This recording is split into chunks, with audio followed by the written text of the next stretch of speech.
Pemirsa, kembali lagi bersama saya Katarina Amelia di Wanyus Bola. Edisi kali ini kita awali dengan momen penting dari kancah sepak bola Eropa.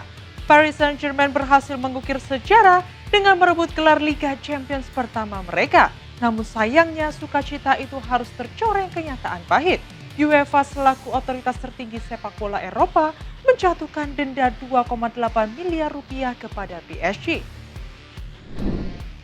Informasi lainnya pemirsa, kita terbang ke ajang kualifikasi Piala Dunia 2026 zona Asia. Media Irak mulai menyoroti kekuatan timnas Indonesia yang dinilai tak bisa diremehkan. Mantan pemain timnas Irak Haitham Kadim secara terbuka menyebut bahwa duel kontra Garuda akan menjadi ujian berat bagi timnya. Pemirsa, inilah Wanyus Bola selengkapnya. Dalam sebuah wawancara eksklusif dengan media Amerika Serikat, Martin Paes mengungkapkan misi mulianya untuk sepak bola Indonesia.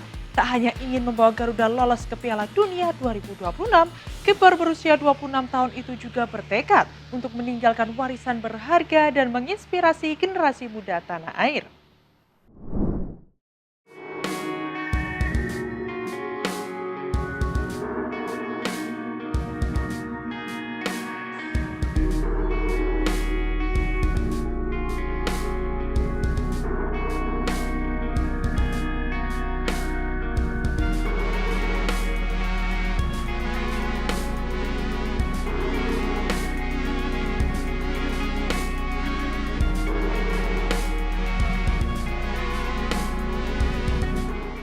Kiper timnas Indonesia Martin Paes mengungkapkan misi besarnya untuk kemajuan sepak bola tanah air dalam wawancara eksklusif bersama media asal Amerika Serikat.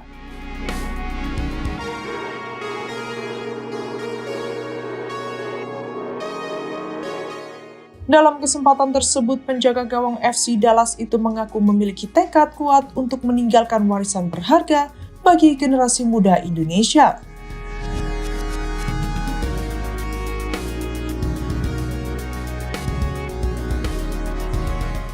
Paes yang kini berusia 26 tahun dengan bangga menyatakan kebahagiaannya bisa membela Merah Putih.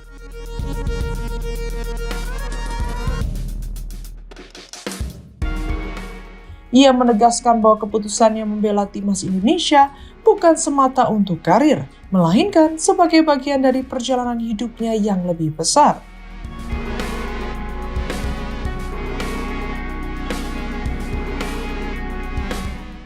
Tak hanya sekedar tampil, Paes memiliki misi ambisius, membawa timnas Indonesia lolos ke Piala Dunia 2026.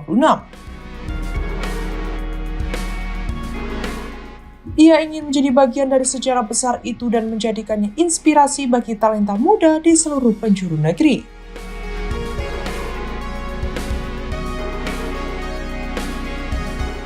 Sebagai informasi, timnas Indonesia akan melanjutkan perjuangannya di putaran keempat kualifikasi Piala Dunia 2026 zona Asia pada bulan Oktober mendatang.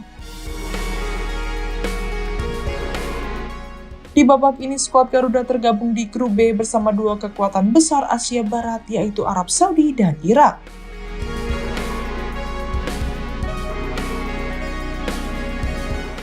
Martin Paes sendiri punya kenangan spesial untuk menghadapi Arab Saudi pada September 2024 lalu.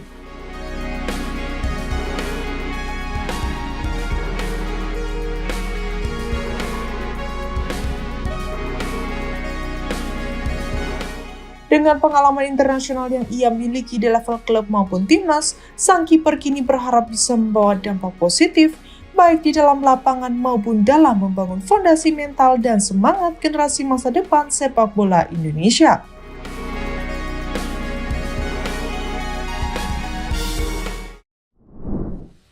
Kepala Pemandu Bakat PSSI Simon Tahamata terlihat memantau langsung latihan timnas Indonesia U17 jelang gelaran Piala Kemerdekaan dan Piala Dunia U17 2025. Kehadiran legenda sepak bola Belanda itu diharapkan memberikan masukan penting bagi pelatih Nova Arianto dalam membentuk skuad Garuda muda yang lebih baik menyambut turnamen akbar dunia itu.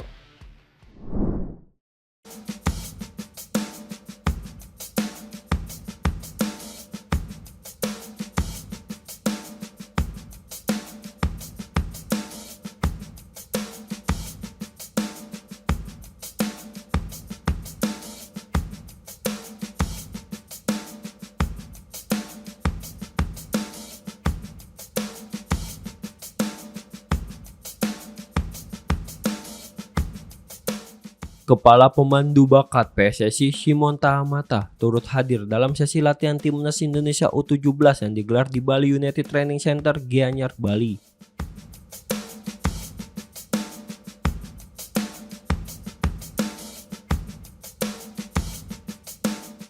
Kehadiran legenda sepak bola asal Belanda tersebut menjadi sorotan karena dinilai punya tujuan khusus terutama dalam rangka persiapan menghadapi 2 turnamen besar yang akan diikuti skuad Garuda Asia.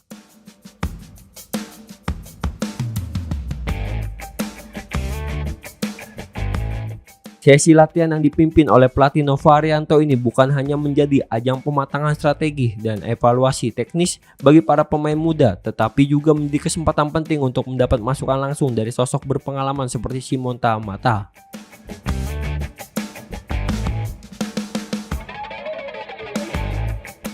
Interaksi antara Nova dan Shimon di lapangan latihan menandakan adanya sinergi dalam menyusun kerangka tim yang lebih solid ke depan.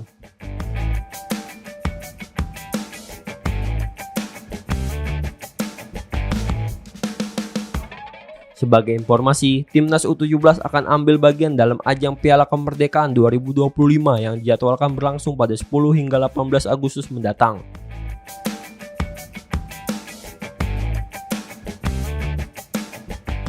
Turnamen ini dipandang sebagai ajang pemanasan sekaligus seleksi akhir menjelang event paling bergengsi di kelompok usia, yaitu Piala Dunia U17 2025 di Qatar.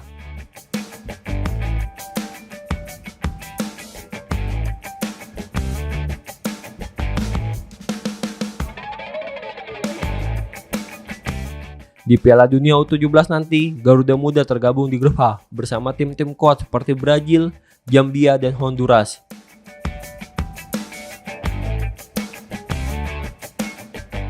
Melihat ketatnya persaingan di grup tersebut, kontribusi Shimon Tahamata diharapkan bisa memberi nilai tambah dalam membentuk mental dan kualitas permainan para pemain muda.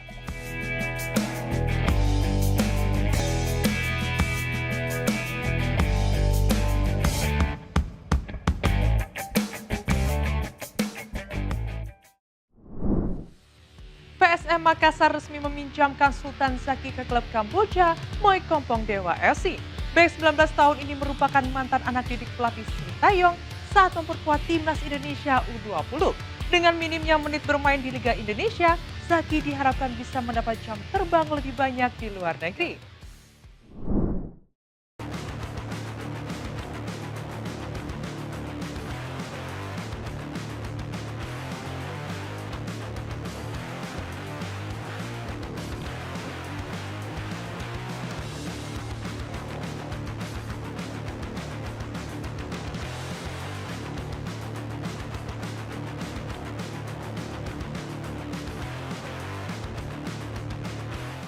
PSM Makassar resmi melepas salah satu pemain mudanya, Sultan Zaki, ke klub asal Kamboja Moi Kompong Dewa FC dengan status pinjaman.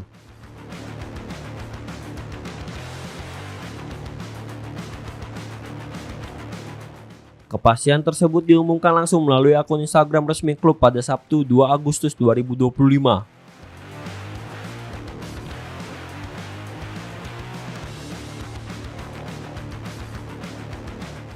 Sultan Zaki dikenal sebagai salah satu wonderkid potensial Indonesia.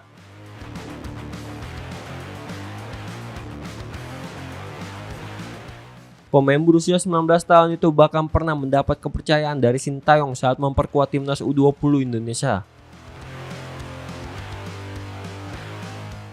Meski sempat dipercaya oleh Sintayong, namun sayang Zaki hanya mencatatkan 2 penampilan sebagai bek bersama tim utama PSM.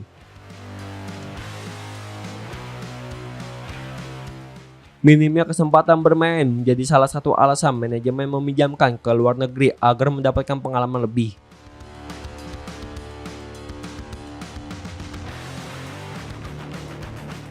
PSM berharap lewat masa peminjaman di Kamboja, Sultan Zaki dapat berkembang dan menyerap banyak pelajaran berharga.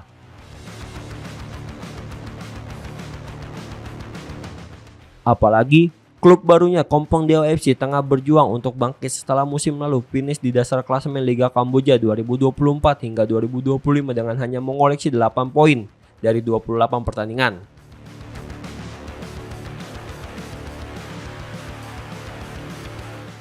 Adapun Liga Kamboja musim 2025-2026 dijadwalkan akan bergulir mulai 9 Agustus mendatang.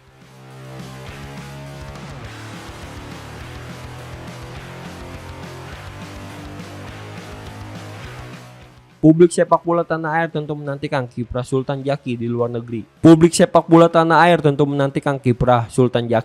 negeri. Sembari berharap pemain muda bertalenta ini bisa kembali ke Indonesia dengan kemampuan yang lebih matang.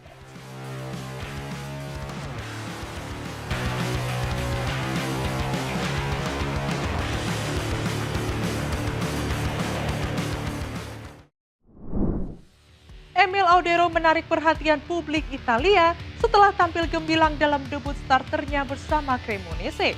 Kiper berusia 28 tahun itu mencatatkan clean sheet dan membawa timnya meraih kemenangan 3-0 atas Pro Patria.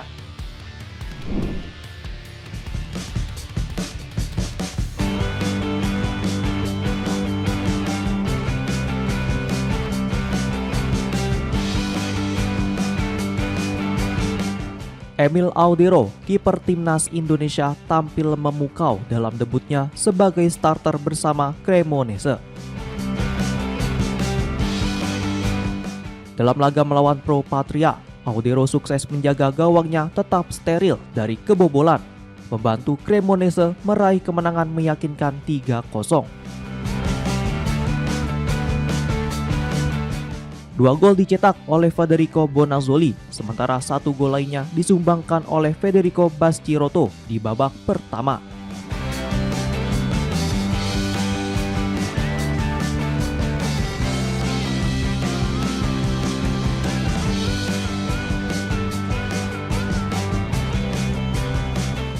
Sementara itu, penampilan impresif ini menjadi sinyal positif bagi karir Audero di klub promosi Serie A tersebut. Diketahui, Emil Audero bergabung dengan Cremonese pada bursa transfer musim panas 2025 dengan status pinjaman dari Como 1907. Keputusan ini diambil setelah dirinya kesulitan mendapatkan menit bermain reguler di klub sebelumnya.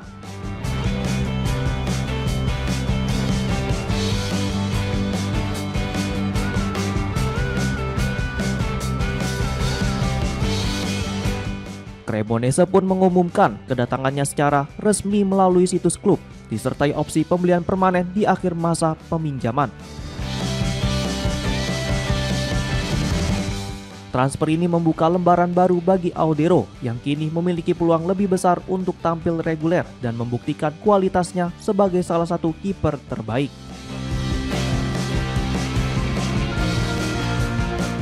Di sisi lain, kehadirannya juga menarik perhatian publik, mengingat statusnya sebagai pemain timnas Indonesia yang baru saja menjalani debut internasional. Sejauh ini, Emil telah mencatat 2 penampilan bersama timnas Indonesia dan menjadi pesaing kuat bagi Martin Paes di posisi penjaga gawang utama skuad Garuda.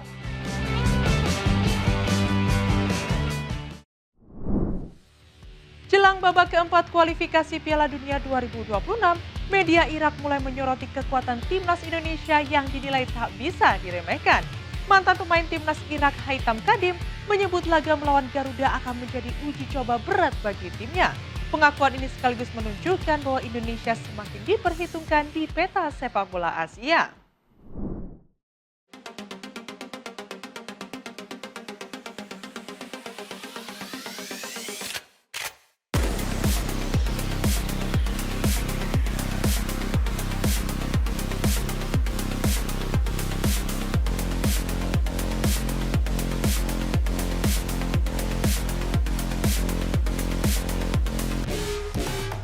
Pertarungan sengit di babak keempat kualifikasi Piala Dunia 2026 zona Asia semakin mendekat dan sorotan kini mengarah kepada timnas Indonesia.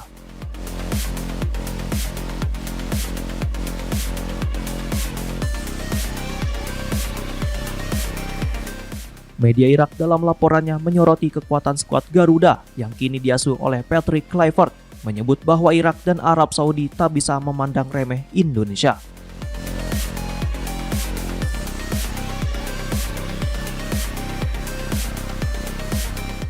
Mantan pemain timnas Irak, Haitham Khadim, turut angkat bicara soal laga ini.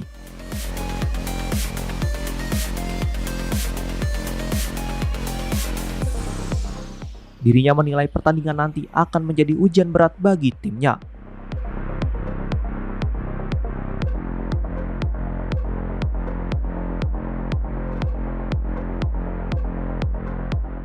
Lebih lanjut, Khadim memperingatkan bahwa publik Irak tidak boleh mengabaikan kekuatan dan perkembangan pesat timnas Indonesia.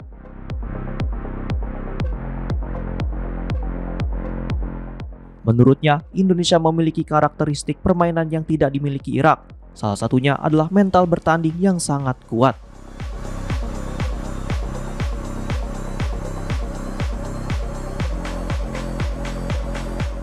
Dirinya mencontohkan pertemuan terakhir kedua tim, di mana Indonesia mampu mencetak gol meski harus bermain dengan 10 pemain, usai menerima kartu merah.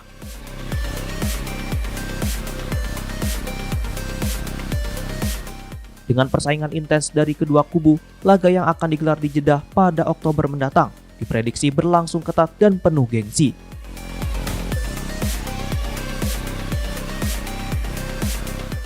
Terlebih, para pemain timnas Indonesia datang dengan motivasi tinggi untuk mewujudkan mimpi tampil di panggung sepak bola terbesar di dunia itu.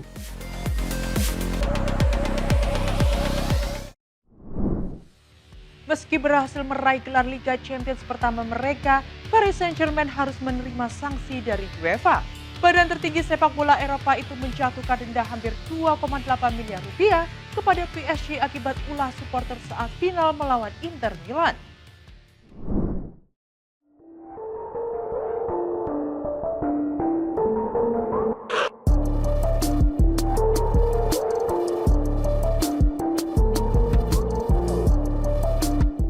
Paris Saint-Germain atau PSG akhirnya meraih gelar Liga Champions pertama dalam sejarah klub usai menundukkan Inter Milan dengan skor mencolok 5-0 di partai final yang digelar di Allianz Arena Munich pada 31 Mei 2025 lalu.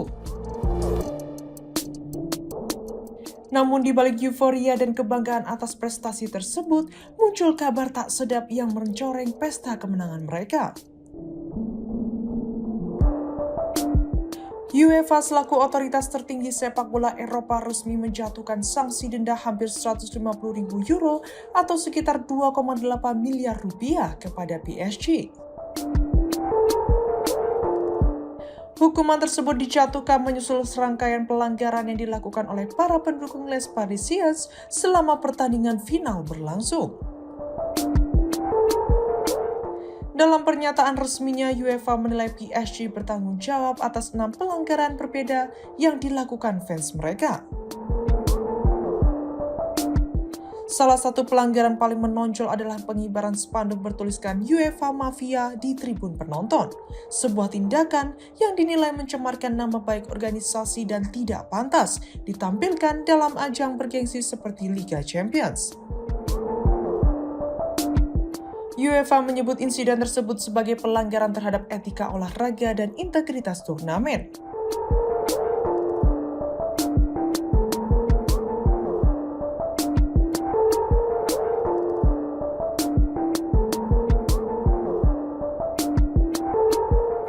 Tak hanya itu, supporter PSG juga dinilai melanggar aturan terkait penyalaan flare dan penggunaan bahasa ofensif selama pertandingan. Yang membuat situasi ini menjadi lebih ironis adalah posisi Presiden PSG, Nasser Al-Khelaifi, yang saat ini menjabat sebagai anggota Komite Eksekutif UEFA sekaligus Ketua European Club Association. Organisasi yang mewakili kepentingan klub-klub Eropa dalam struktur UEFA. Meski PSG kini menjadi juara Eropa, insiden ini menjadi pengingat bahwa keberhasilan di lapangan tetap harus dibarengi dengan tanggung jawab dan kedisiplinan di luar lapangan, termasuk dari para pendukung yang menjadi representasi klub di mata publik dunia. Demikian informasi yang dapat kami sampaikan pemirsa. Terima kasih telah bergabung bersama kami. Saya Katarina Amelia dan seluruh tim yang bertugas mengucapkan sampai jumpa di Wanyus Bola berikutnya. Setiap hari pukul 9 malam hanya di kanal YouTube TV Wanyus Corp.